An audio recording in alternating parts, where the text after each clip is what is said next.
Hello, this is Ash from Project Equanimity, and today's video is on boundaries.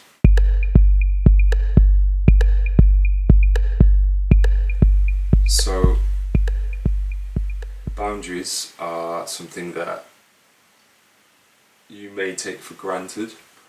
You may have healthy boundaries, you may have come from a cognitively healthy upbringing and have just normal firm boundaries in place. You may have none, you may be just like me, getting used to having boundaries. So, as the title of this channel suggests, Project Equanimity, I've launched it and I'm using it for equanimity, to find equanimity within myself and my relationships. And the reason for that is, my tagline is, community begins with the self, and self begins with the community. I did a post on Instagram yesterday, sort of explaining this further, in that the word community, think about it, community, commune. Commune suggests a safe place of sharing experiences, or a refuge with people. Communion with something, talking to something. Communication.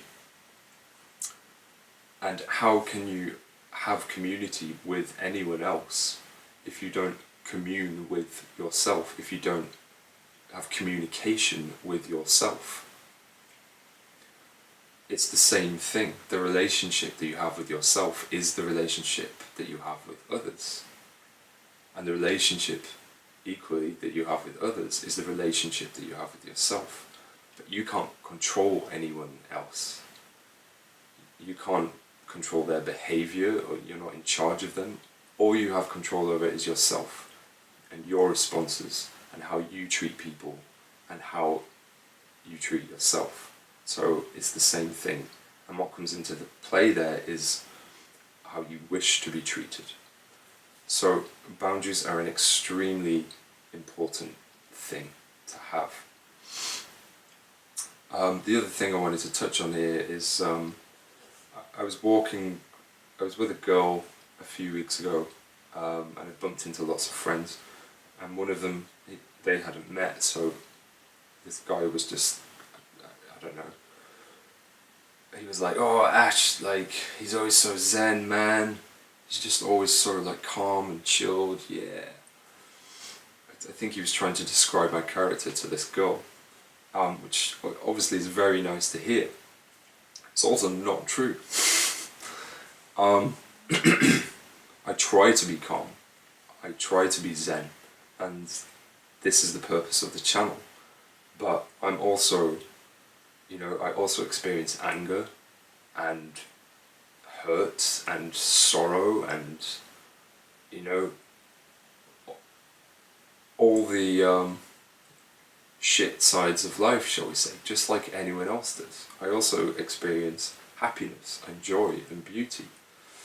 And I just want to get across that Project Equanimity and finding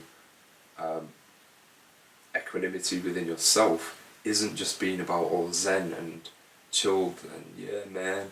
It's about everything. It's about the anger, it's about the sorrow, it's about all the shit stuff just as much as joy and beauty and happiness, because these are the things that bring equanimity, that not force you but suggest you to find balance within them. Because,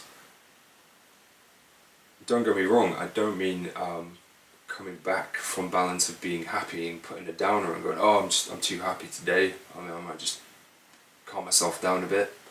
No, experience your joy and your happiness fully, but know that it is probably you are only happy because you've probably just been through a load of shit, right?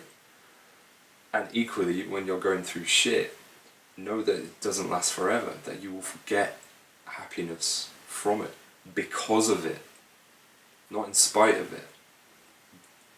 That oscillation, that peristaltic movement, is the nature of life.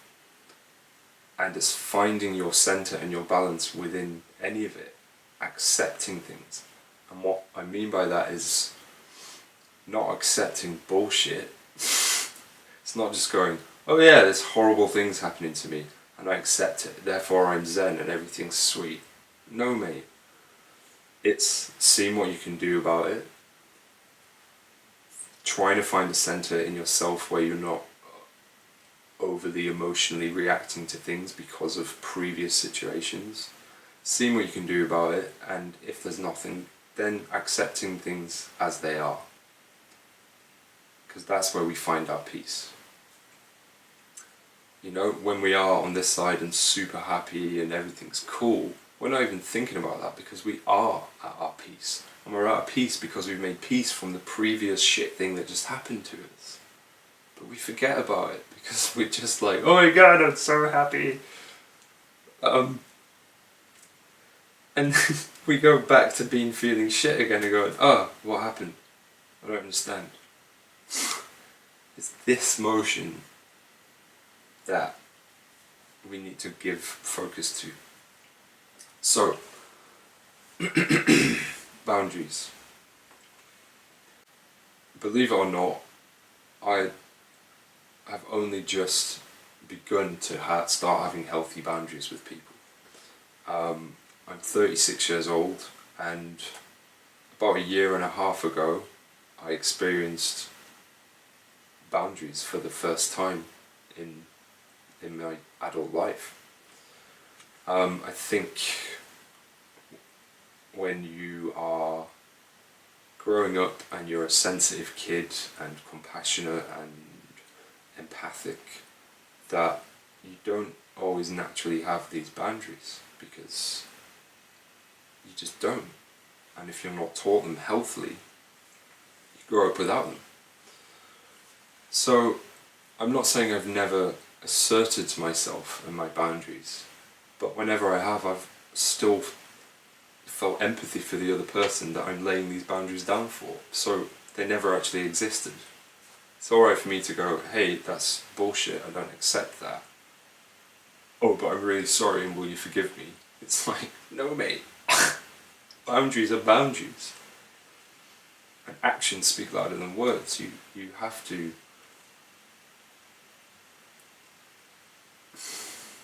you have to just sometimes grow a pair and be firm in your boundaries. And that actually is the most equanimous thing that you can do. Spiritually, physically, mentally, whatever. That sometimes by laying down your boundaries of what you do and do not accept to someone, that is actually treating them with more respect than just being a pushover, being a yes man, because one, they'll always treat you like that. So when you speak up, finally, they won't like it because they're not used to it. They're like, what? Who's this guy? What? Why are you being so horrible? And it's like, you're not being horrible. You're just asserting your boundaries, of which you've disrespected yourself for so long. And two, they may be doing stuff to you that you find unacceptable, but they're also doing it to other people, and they never know. And they themselves are like, oh, why is this person treating me like this? Why does this always happen? Because no one's ever told them, because they didn't want to upset them. So I'm not saying you should go mouthing off and upsetting people, but there are ways to assert your boundaries and maintain them in an equanimous manner, in a respectable manner, but also sticking to them is very important. So the way I discovered these boundaries was quite weird. I was in a form of psychotherapy called EMDR, eye movement desensitization reprogramming therapy.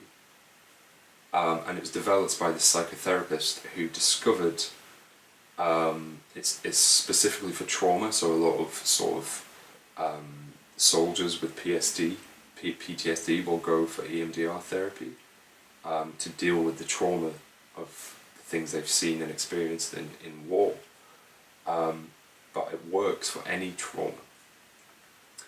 And it came about from this psychotherapist who noticed that when people talk about trauma, they get this kind of 1,000-yard stare. They don't look at you, and they're recalling this experience, and they're just kind of like this, but also their eyes flicker from side to side, ever so slightly.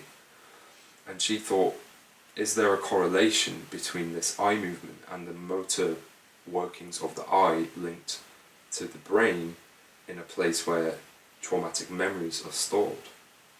And if that's the case, can I hack this process of eye movement, go into the memory and mentally, and then neurologically, physically reprogram these memories, reshape the relationship that we have to these memories through this process of eye movement. It's very similar to another therapy I did, which was regressional hypnosis, and the therapist used this thing called bridging technique. So bridging technique is, let's use anxiety for example. You will recall the last time that you felt anxious, and all the bodily workings of what was going on.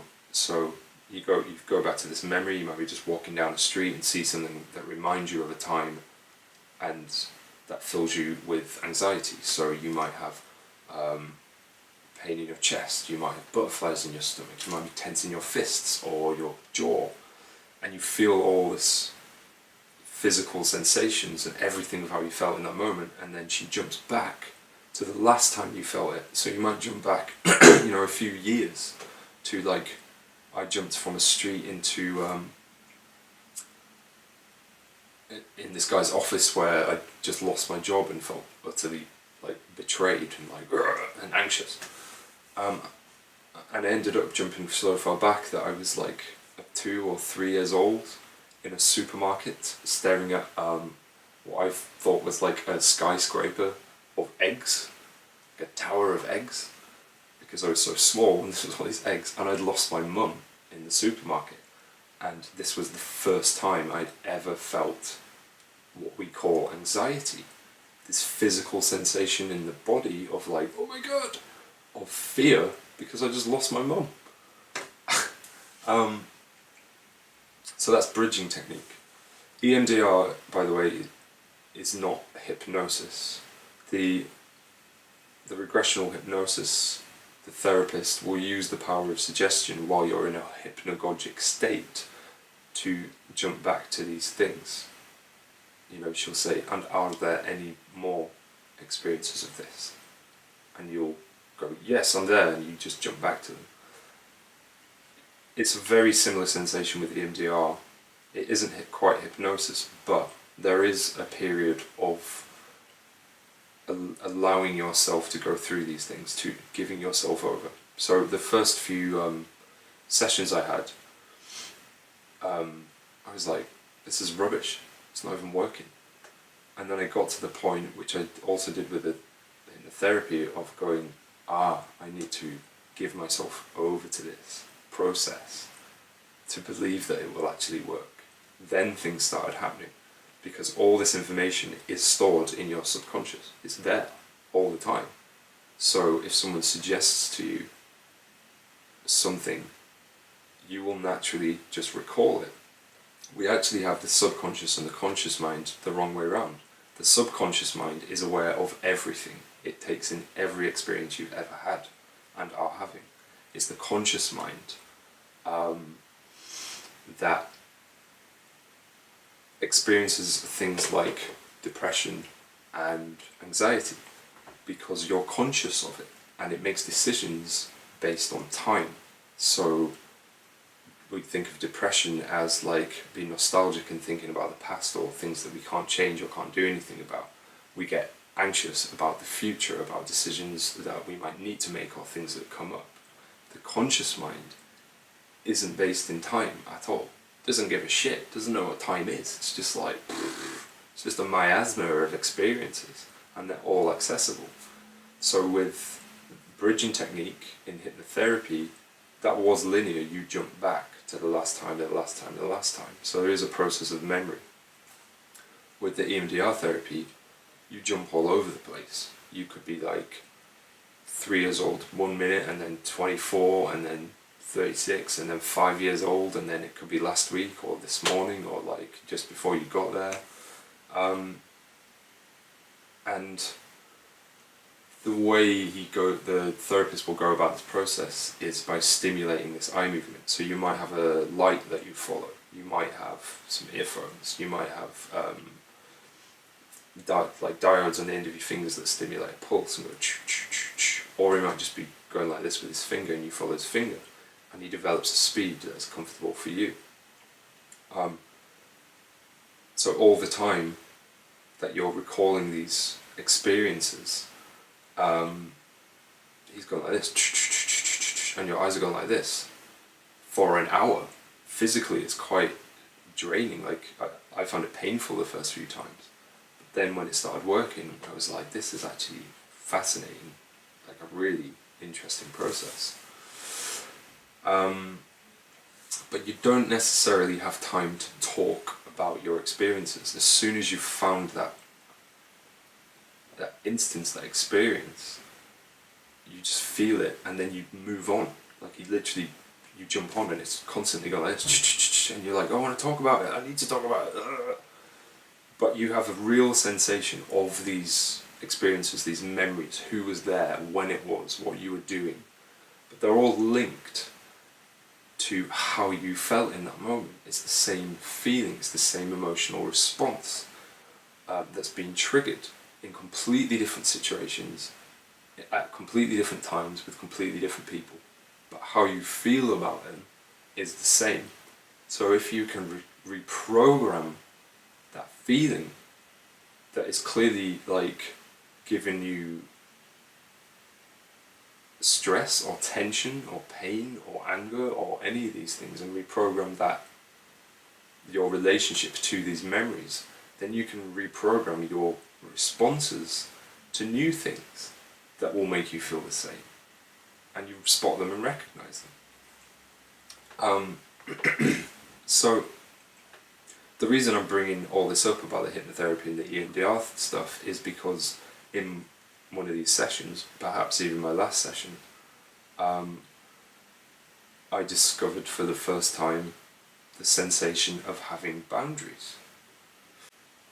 And it was quite weird, because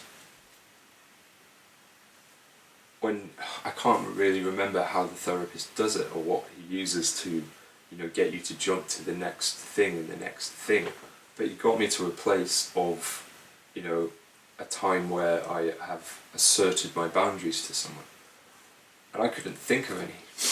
There was none there, to a time or an experience where I said no to someone and stuck by those boundaries. I couldn't think of one.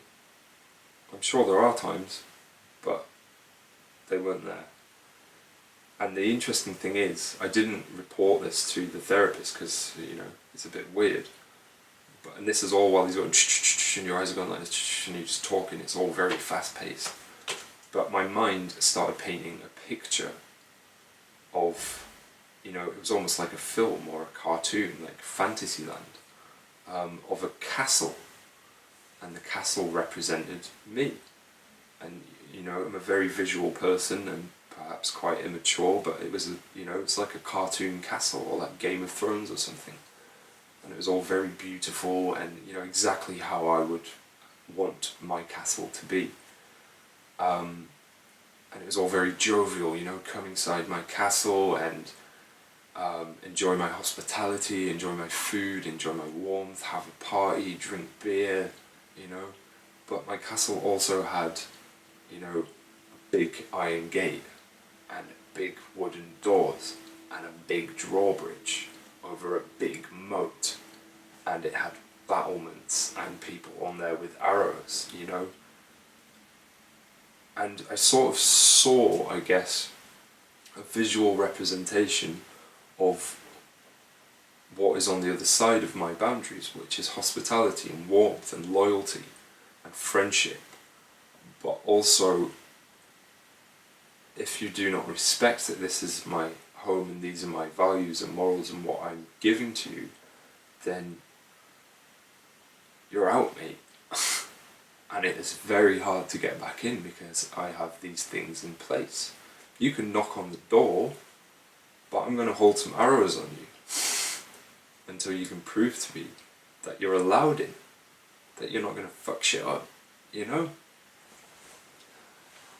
So it was quite weird and quite funny, but quite sobering and transcending, I guess, to paint this visual picture of boundaries. And it's funny how the universe delivers to you new things to not test or challenge, although they feel like tests and challenges, but experiences in which you get to then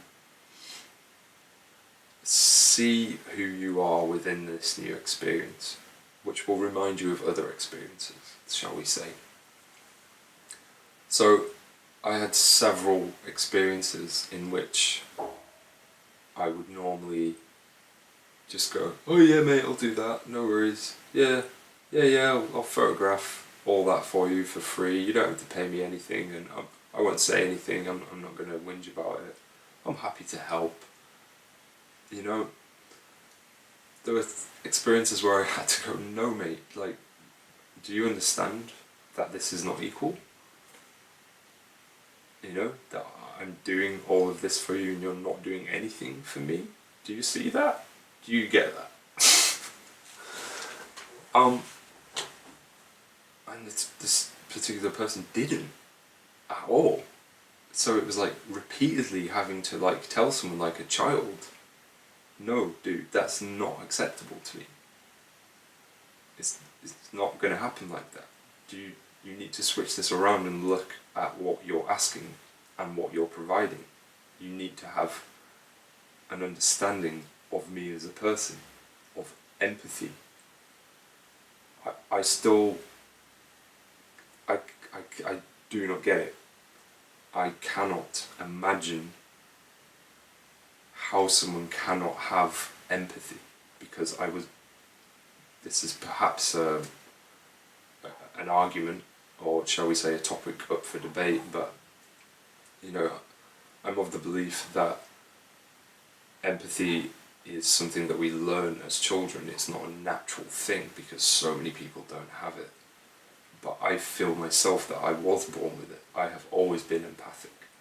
Perhaps I had really empathic parents or grandparents or, you know, caregivers. I don't know, but I'm hugely empathic. I feel other people's emotions. And it's very important that I separate those emotions from my own and know when I'm feeling someone else's. If you don't believe me in this,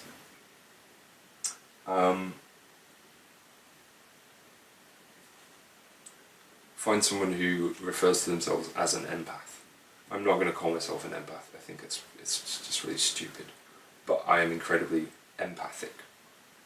I know how a person is feeling before they open their mouths, and I know when they're lying to me because their words don't match up to their emotions, of which I already feel.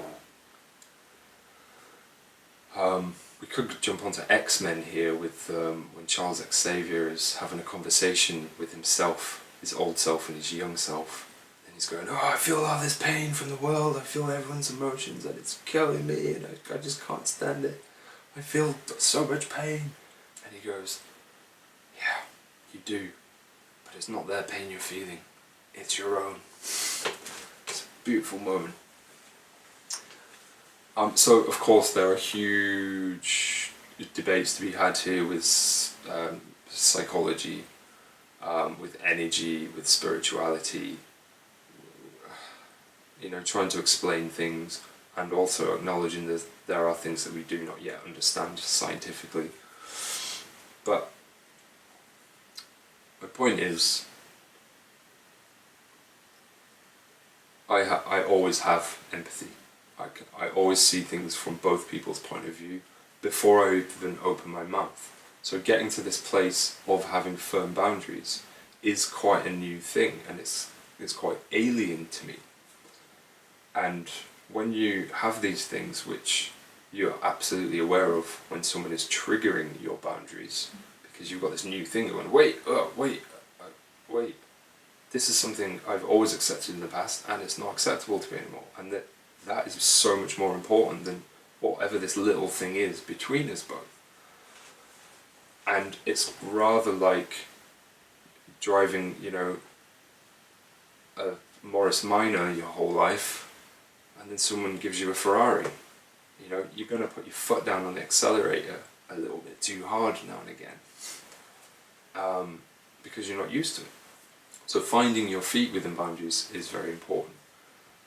But it's also deeply important, not just for you and that your relationship with yourself, but for the other person and your relationship with them and their relationship with themselves and their relationship with other people. Because when you actually do assert a boundary, let's say in a relationship or a friendship of many years, and it's the first time you've said this, people don't like it. They're like, what? Who are you? Who's this guy? Where's my mate gone? Like, why are you being horrible? And you're not being horrible, you're just telling someone that you don't accept that it's not cool, and that they can't walk all over you anymore. And at first, people do not like that. You may lose friends because of this, because they just can't handle it. But also, if they have a pattern of behaviour that they repeatedly do to you, and you get to a point where you're like, I don't accept this, it's just bullshit, they may do that to other people and just not even be aware of it. So they might get into repeated patterns of behaviour themselves and going, why does this keep happening? Why is so-and-so not, what's going on here?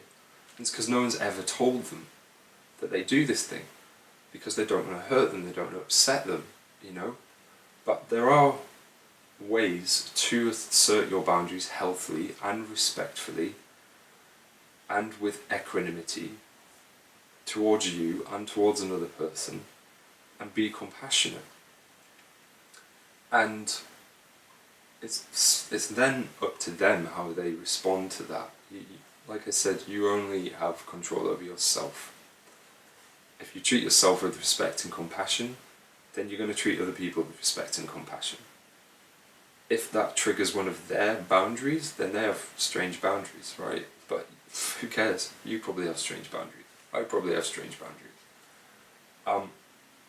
But this is kind of where you start organising your relationships. You'll start seeing patterns of what you have accepted in the past, in intimate relationships, in personal relationships, in friendships, in work relationships, I used to work for someone who was great, he was my mate, it was really good friendship, but he was terrible at paying me. Just never paid me on time. And it's like, you're a freelance dude, and I understand that you're freelance, but I'm basically working full time for you. And why can't I afford to pay my rent this month? Just because you haven't paid me. But I never used to like asking for it. It just made me so uncomfortable.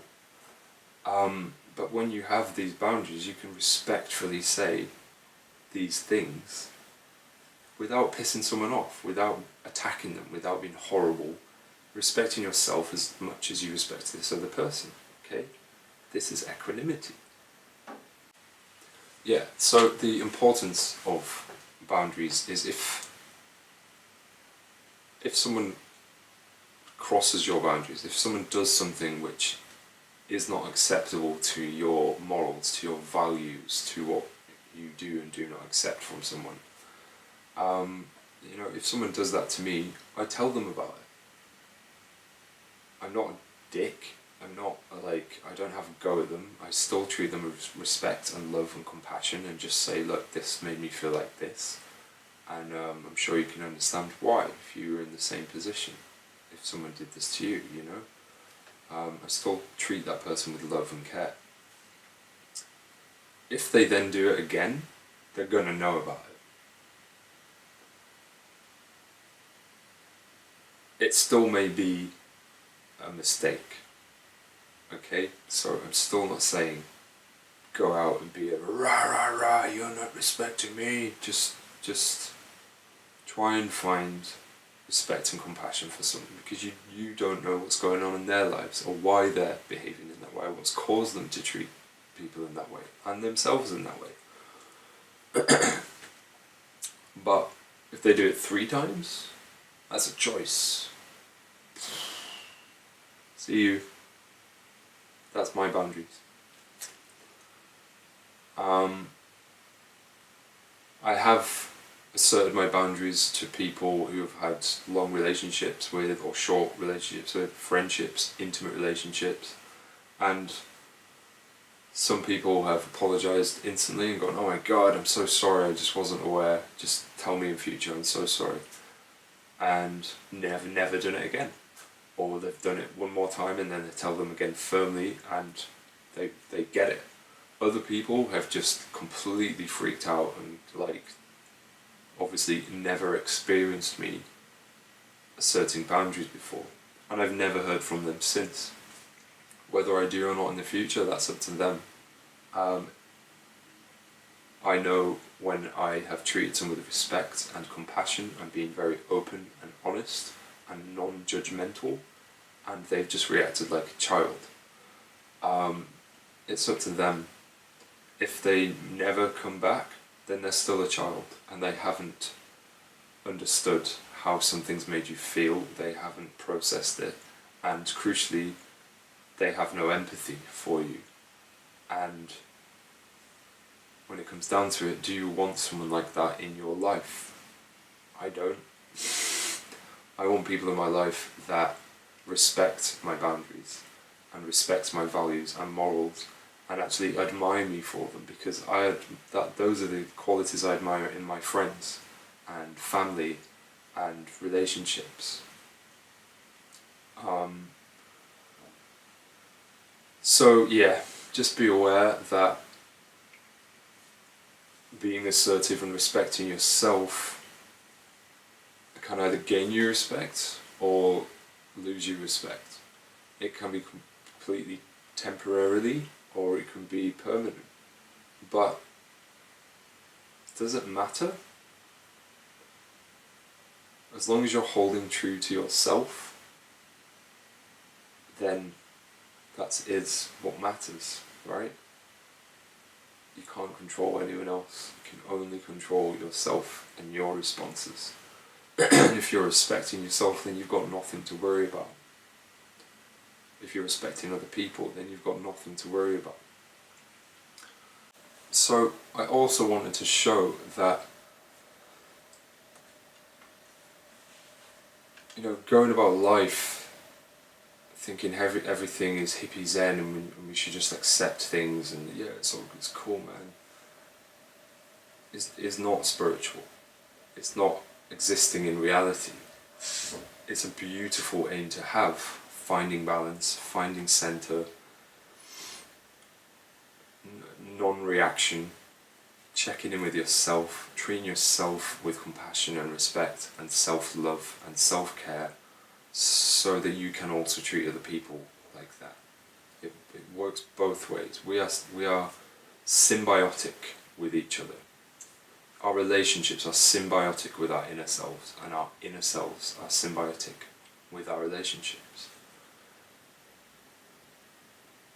But this sense of that you exist separately from yourself is a hard thing to get your head around. We have a symbiotic relationship with ourselves, with the being that is you inside you, and your body, and in your reality, and who you are to other people, and who you are to yourself. So I also wanted to show that I'm not just this hippie Zen dude that's like, yeah man, everything's cool, yeah. No, I get pissed off, I get upset, I get hurt, I get angry, I go through all the same emotions as anyone else. I'm actually really pissed off with someone at the moment and going through all those emotions of not wanting to project anger towards this person or pressure or shame. Also, you know, looking at the way in which they have behaved, I'm allowed to have these feelings about this. I'm allowed to let them have their voice and express them. I don't have to express them angrily to this person, but I'm allowed to say what I do and do not accept. And particularly because it's a repeated cycle that keeps coming up in my life. And you know, it's a karmic cycle essentially. It's the universe sends you the same lesson over and over until you get it. So you'll keep meeting people who are exactly the same but in different skin, or the same situation in a different time, in a different place.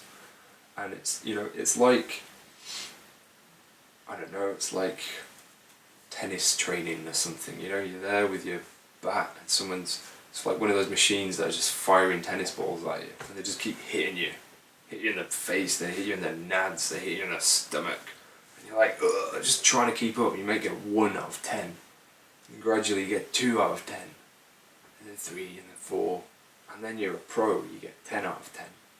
You're still going to miss some, and that's fine.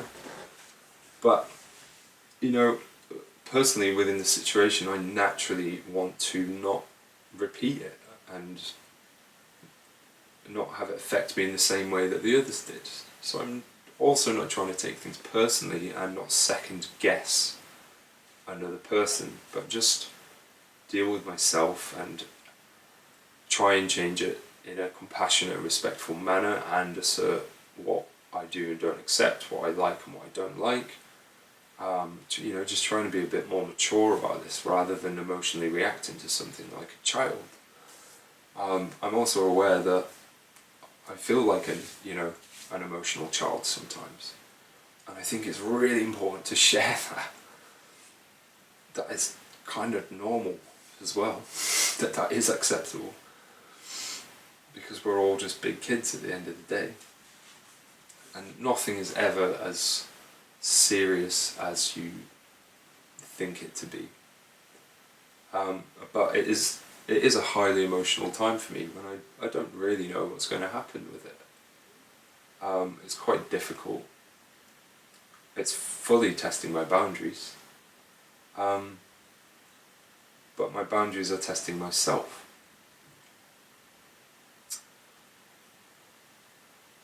So I guess you could call it a growth spurt. We go through strenuous situations to grow, you know. Someone keeps adding weight to you, you're going to get stronger. Or you're going to fold under pressure. Or you're going to remove some things in order to carry certain things. You know, we still have that control. I think it's really important that when you discover these boundaries and things that you have accepted previously that have caused you stress or strain or pain, that you stand true to them and you don't accept things from people, and that even though that may feel bad and you may even lose people or things that you wanted through that process, that it's more important to hold true to yourself and your values as they grow and evolve, because the people you meet will grow and evolve. And you know, the thing that I'm going through with someone, yeah, I'm pissed off with them, doesn't mean I don't love them. I totally do. But I have to maintain my boundaries with them. And if they understand that and they're willing to accept that, which will be, you know, a hard thing to hear themselves, if they suddenly become aware of behaviour that they weren't aware of, You know, that's a hard thing to hear, and there's a process of humility to go through, and it's horrible, you know. I've been through it with people myself, and they tell me things, and I'm like, oh my god, yeah, I do that. You know, it only causes a reaction because you kind of know it's true, but that can be spiritually evolving, mentally evolving, and so physically evolving. For you and the other person. And it doesn't have to be all horrible. It may feel a bit crap because it's a new situation, and you know, we often people please or become, you know, a yes man or yes woman because then we'll be liked. Then people will like us and will be known as the hippie zen, calm people. Yeah, they're all cool. You know, when it goes deeper than that, and perhaps you have abandonment issues, that if you're nice to someone and you accept bullshit without saying anything, that they won't leave you. Okay, so it can go deeper and bring up old wounds. But if it brings up old wounds, it brings them up to be healed, to be looked at, to be processed, to be transcended. So ultimately, it can be a positive thing. And guide you further towards yourself and further towards that equanimity that I keep talking about. Calmness and composure. But you wouldn't know what that calmness and composure was without an imbalance, without a load of shit, without a load of happiness, without that happiness dropping and the shit coming back, you know. The trick is to find balance. But you don't find balance by ignoring, you know, doing one thing and ignoring the other, or doing this thing and ignoring the other. You find it by looking straight at it and knowing when you're out of balance and bringing it back. So that was my video on boundaries. Sorry if it was a bit scatty. It's all very much present things and present realizations. If anyone has anything to say on boundaries, if you are like myself, just discovering boundaries and implementing them at the moment, or if you have healthy boundaries and have always had healthy boundaries, or if you don't have any at all, write to me, send me an email. I'll put all the details below. It's projequanimity@gmail.com, or check me a message on Instagram. Write in the comments below, and if you liked this video, subscribe. Better still, hit the little, once you're subscribed, hit the little bell button, and then you'll know instantly when I upload a new video. I'm doing one a week at the moment, it may be more. Follow me on Instagram as well, I post there every single day. Yeah, let's get going with this, start some conversations. Talk amongst your souls. Anyway, that's it from me. Thank you very much for listening. Namaste.